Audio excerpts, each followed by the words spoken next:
அதை எதிர்கொள்ளாம தனி மனித தாக்குதல்ங்கிறது இப்போ அதிக அளவில் வந்துருக்கு. அதாவது தனிப்பட்ட முறையில் தன்னோட குடும்பத்தை விமர்சனம் பண்ணுறது, சாட்டை முருகன் அடி வாங்கினா அடி உதை சாட்டை முருகன் ஏன் பொய்யா இன்னைக்கு உள்ள எவ்வளோ டெக்னாலஜி எத்தனையோ பேர் கேமரா வீடியோ எடுத்துக்கிட்டு இருக்கா, அது உண்மை சம்பவம் வெளிவரத்தால செய்யும். இந்த கருத்துக்கெல்லாம் வெளியிடாம வருஷத்துக்கு ஒரு 5 பேர் 4 பேர் நாம் தமிழர் தம்பியற்ற குத்துவாங்கிறதே வழக்கமாக வச்சுக்கிட்டு இருந்தாங்க. முதல் நடவடிக்கையாக கண்டுகுட்டி அப்படிங்கிறது கைது பண்ணியிருக்காங்க.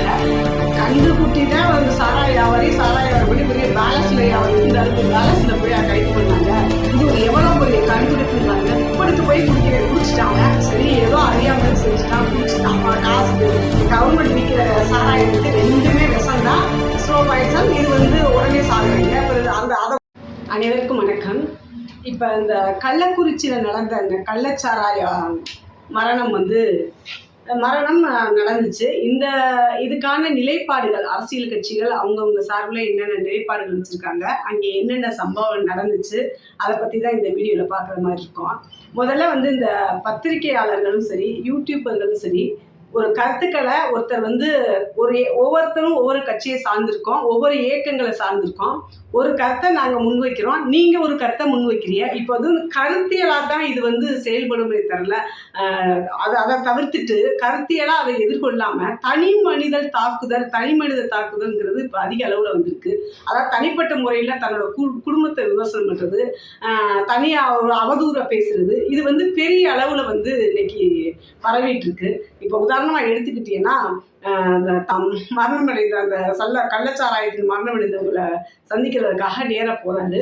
பார்க்குற இடத்துல முகிலன்கிறவர் என்ன செய்யறாரு, போய் வந்து அவர் கேட்குறாரு, என் குடும்பத்தை ஏன் விமர்சனம் பண்றீங்க, கருத்துக்கெல்லாம் பேச வேண்டியதானு கேட்குறாரு. நான் அப்படித்தான் பேசுவேன், நான் வேற மாதிரி பார்த்துருக்கேன், அந்த வீடியோலாம் நீங்கள் பார்த்துருப்பீங்க.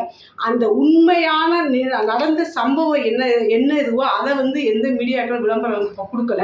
தப்பா சாட்டை முருகன் அடி வாங்கினா அடி உதை சாட்டை முருகன் ஏன் பொய்யா இன்னைக்கு உள்ள எவ்வளோ டெக்னாலஜி எத்தனையோ பேர் கேமரா வீடியோ எடுத்துக்கிட்டு இருக்கா, அது உண்மை சம்பவம் வெளிவரத்தால செய்யும். இந்த கருத்துக்கெல்லாம் வெளியிடாம வருஷத்துக்கு ஒரு 5 பேர் 4 பேர் நாம் தமிழர் தம்பியற்ற குத்துவாங்கிறதே வழக்கமாக வச்சுக்கிட்டு இருக்காங்க. அடி வாங்கிக்கிட்டே கிடக்குறாங்க. எதுக்குன்னா கருத்துக்கெல்லாம் சொல்லுங்க. ஏன் தனி மனித தாக்குதலுக்கு போகிறேன், அது எந்த கட்சியில் இருந்தாலும் எந்த இயக்கங்களாக இருந்தாலும் அது நான் தமிழர் பிள்ளைகளாகவே இருந்தாலும் தனி மனித தாக்குதல் பண்ணுறது தப்பு தான். இந்த மாதிரி ஒரு இது வந்து முதல்ல தவிர்த்துக்குங்க. நீங்கள் சமூகம் சார்ந்து இந்த மக்கள் சார்ந்த பிரச்சனைகளில் நான் பேசணும், எதிர்கொள்ளணும், மக்கள் மீது நான் அக்கறை வச்சிருக்கேன், சமூக பிரச்சனை எடுத்து சொல்லணும்னா அதை சொல்லுங்க. அதை விட்டுட்டு இந்த தனி மனித தாக்குதலில் முதல்ல வந்து அதை வந்து தவிர்த்துக்கணும்னு நான் கேட்டுக்கிறேன். ரெண்டாவது, இப்போ திமுக சார்பில் கள்ளச்சாராயத்தில் மரணம் அடைஞ்சதுக்கு முதல் நடவடிக்கையாக கன்றுக்குட்டி அப்படிங்கிறத வந்து கைது பண்ணியிருக்காங்க. கன்றுக்குட்டி தான் வந்து சாராயாவரி பண்ணி பெரிய பேலஸ்ல அவர் இருந்தார். இப்போ பேலஸ்ல போய் கைது பண்ணாங்க. இது ஒரு எவ்வளோ பெரிய கண் துடைப்புன்னு பாருங்க. யார் இந்த கன்றுக்குட்டி? அது விளம்பரத்தை புதிய தலைமுறை அந்த தந்தி டிவிலாம் பார்க்குறேன். யார் இந்த கன்றுக்குட்டி? வியாபாரம் பண்ணி சம்பாதிச்சது கோடீஸ்வரி எங்கேயோ இருக்கேன். அவன் கோழி கூட பெருசாக இருக்குது. அவன் விட அப்படி கூட இல்லை. அவன் ஏதோ வாங்கிட்டு பிழைப்புக்காக ஒரு நாள் சம்பளத்துக்காக ஏதோ அதை விற்றுக்கிட்டு இருக்கான் போல இருக்கு. அவனை அரெஸ்ட் பண்ணி வச்சுக்கிட்டு இந்த மீடியாக்கெல்லாம் போகிற நாடகம் இருக்குது பாருங்க. உண்மையான சாராய அவர் யாரு அப்படிங்கிறத முதல்ல கண்டுபிடிச்சு அதுக்கான இதே எதுவும் இருக்கல. 2 பேரை அப்புறாணியா 2 பேரை கைது பண்ணி வச்சுட்டு அந்த அம்மா அதில் வேற அந்த அம்மா முறைத்து பார்த்ததை பார்க்கலாம் அப்படின்னு செய்திப்பட்டாங்க. இதை பார்த்து சிரிக்கிறதா, இது என்ன கொடுமைடா, எந்த உலகத்துலடா வாழ்றோம் அப்படிங்கிற மாதிரி. இந்த உலகத்தில் எவ்வளவுக்கு எவ்வளவு நம்மளை ஏமாற்ற முடியுங்கிறதுல வந்து இந்த மீடியாக்கள் வந்து ரொம்ப கிளவராக வேலை பார்த்துக்கிட்டு இருக்காங்க. இது போக அடுத்தது பார்த்தீங்கன்னா, இதுக்கு கள்ளச்சாராயத்துக்கு சீமான் அவர்கள் வந்து இந்த கள்ளச்சாராயத்துக்கு வந்து நிவாரணம் அறிவிச்ச திமுக கவர்மெண்ட்டாக ஒரு கேள்வி கேட்குறாரு. நியாயமான கேள்வி. கொழுப்படுத்து போய் குடிச்சிட்டாங்க. சரி ஏதோ அறியாமல் செஞ்சுட்டான், குடிச்சிட்டான். காசுக்கு கவர்மெண்ட் விற்கிற சாராயத்துக்கு ரெண்டுமே விஷம்தான், ஸ்லோ பாய்சன். இது வந்து உடனே சாகுறாங்க. அப்புறம் அதை குடிக்கிறதுக்கு பிறகு இது அதை விட குறைவாக இருக்குன்னு இதை வாங்கி குடிச்சிட்டான், செத்துட்டான். நிவாரணம் அறிவிக்குது.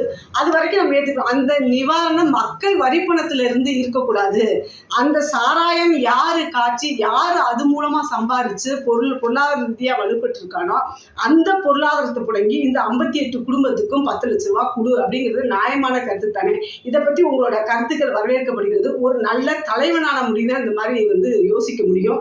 அந்த சாராயம் தவறி நீ பார்த்தீங்கன்னா நீங்கள் நிறைய பார்த்துட்டு தான் இருப்பேன். மாப்பிள்ளை குடிகாரனா இருந்தா போதுமா, எப்படியும் 10 லட்ச ரூபா உங்க வாழ்க்கைக்கு கேரண்டிப்பா 10 லட்ச ரூபா கொடுத்துருவாங்க. அதாவது ஆர்மியில வேலை பார்த்து இறந்து போயிட்டா கூட இவ்வளவு காசு கிடைக்காது.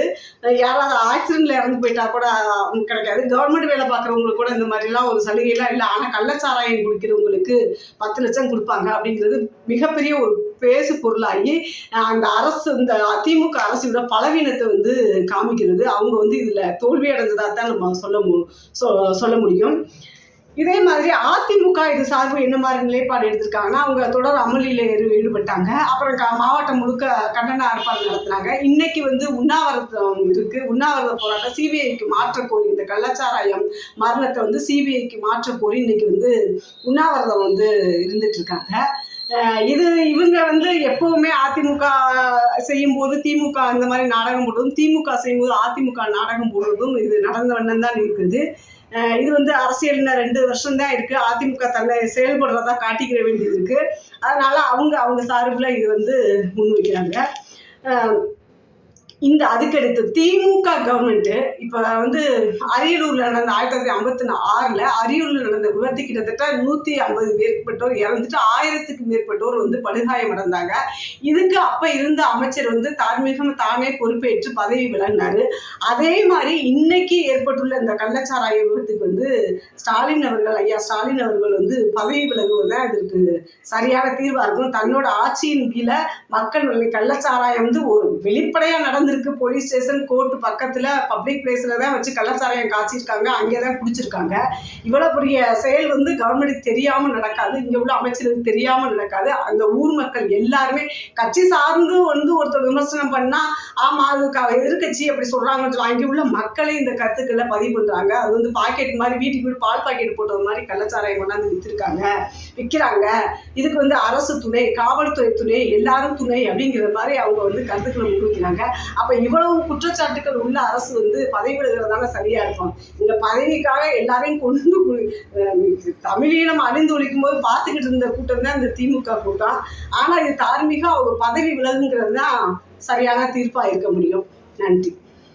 இந்த தேசிய கட்சிகளையும் நம்ம புறந்தள்ளி, இந்த திராவிட கட்சிகளையும் புறந்தள்ளி புதியதோர் தேசம் சேர்ந்து இதை புரட்சியால் வெல்வோம் அப்படிங்கிற கோட்பாடை கொண்டு தமிழர்களுக்கான ஒரு சிறந்த ஒரு கட்சியை வந்து நம்ம உருவாக்கி அதுக்கான தலைவர்களை நம்ம கொண்டு வந்து அதுக்கான அதிகாரத்தை பெற்று நம்ம வாழ்றதுக்கான ஒரு அரசியல் சூழலை நம்ம இங்கே உருவாக்கணும்.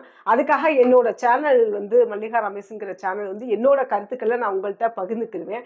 அதே மாதிரி உங்களுக்கு அரசியல் நிலைப்பாட்டில் இருக்கக்கூடிய கருத்துக்களை நீங்கள் பகிர்ந்துக்கிறேன்னு அதுக்கு என்னோட சேனலை நீங்கள் சப்ஸ்கிரைப் பண்ணி லைக் பண்ணி கமெண்ட் பண்ணுங்கள். நன்றி.